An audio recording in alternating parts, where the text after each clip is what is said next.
When the former president announced that he was going to get in the race, you said then that you believed that the American voter would have better choices than him. This is the latest polling. Donald Trump at 54%. DeSantis at 24%, you at 6%, and on down the line here. At the end of the day, I'd rather we leave these decisions to voters. Let's bring the American people the truth. Let's talk about the record. Let's talk about a vision for the future. But I just trust Republican primary voters. I trust the American people to choose the right leadership for America. They've done it again and again. I'm confident we'll do it again in 2024. Republicans are gearing up for the 2024 presidential election. So what does their current docket of potential nominees look like? Let's start with former Vice President Mike Pence, who went on Fox News to say that he trusts the American people to choose someone who's not Trump for the 2024 election. But as the host pointed out to him, Trump is leading polls by nearly twice as many points as DeSantis.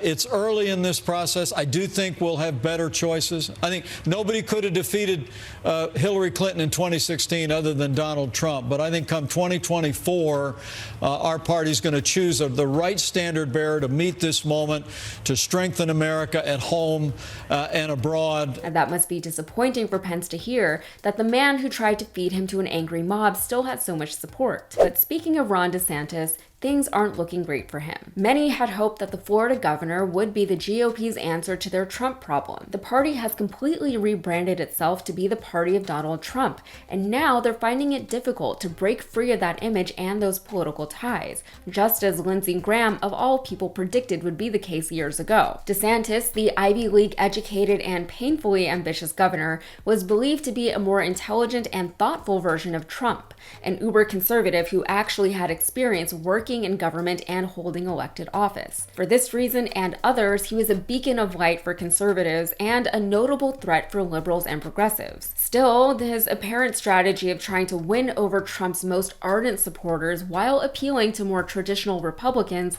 seems to be falling short. Apparently, he can't do both. Of course, it's early and a lot can happen between now and the end of next year. But Trump, who is currently sitting for depositions in New York, isn't taking the DeSantis threat lightly, however threatening DeSantis may or may not actually be. He ran this ad on CNN the other night, an ad that's not technically a campaign ad. It's just an ad, and it's so gross I can barely sit through it, but it's very funny. Ron DeSantis loves sticking his fingers where they don't belong.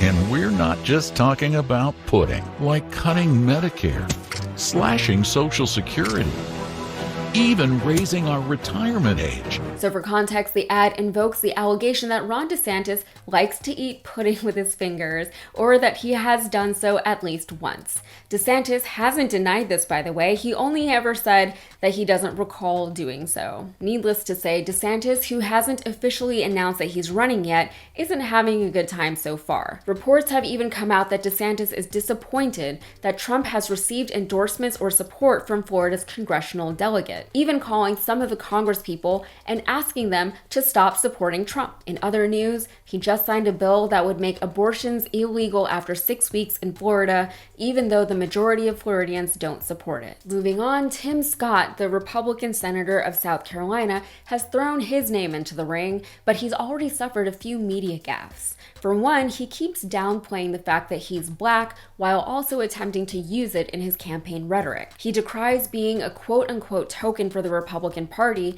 saying that Democrats don't like him because he contradicts the liberal view that race is involved in everything. And all too often, when they get called out for their failures, they weaponize race to divide us, to hold on to their power. When I fought back against their liberal agenda, they called me a prop, a token, because I disrupt their narrative. That's a very egocentric take, though, to assume that your one lived experience negates the lived experiences of millions of others who look just like you, especially when he's also been racially profiled by Capitol Police while serving as a senator. He also can't give a straight answer as to whether or not he supports abortion bans, though he loves to bring up the very much debunked claim that Democrats want to make abortions legal all the way up to the baby's due date, or that Dems just want to have abortions because we don't like the sex of the baby. Beyond that, he keeps talking about the radical left, essentially repeating talking points that are already played out and tired. fired. He's quite boring and unimpressive, actually. Up next, we have Governor Sununu of New Hampshire, who many thought could be a back-to-basics, common-sense Republican candidate. But a recent appearance on Real Time with Bill Maher didn't do him any favors. For instance, he claimed that Democrat-led California is so much worse than his Republican-run New Hampshire because he doesn't have a homeless problem in New Hampshire. New Hampshire, by the way, has 1.4 million people compared to 40 million people in California. It's also freezing in New Hampshire. If you didn't have a home, where would you choose to live? I don't know how he can reasonably compare what goes on in New Hampshire to anything that goes on in California, but it's a gotcha talking point that doesn't actually attempt to solve or address a problem. And best for last, what is Kanye up to? Not a whole lot, it would appear. He apparently lost interest in his own presidential campaign and political career, choosing instead to focus on his new wife, his children, and his private Christian school. He said, quote, "I just want to be left alone, don't we all?" So that's what people get for supporting or even entertaining the prospect of a guy like Kanye holding the highest office in the world. He just got bored and stopped campaigning, if you can call what he did campaigning. Meanwhile, the white supremacists and grifters that he had surrounded himself with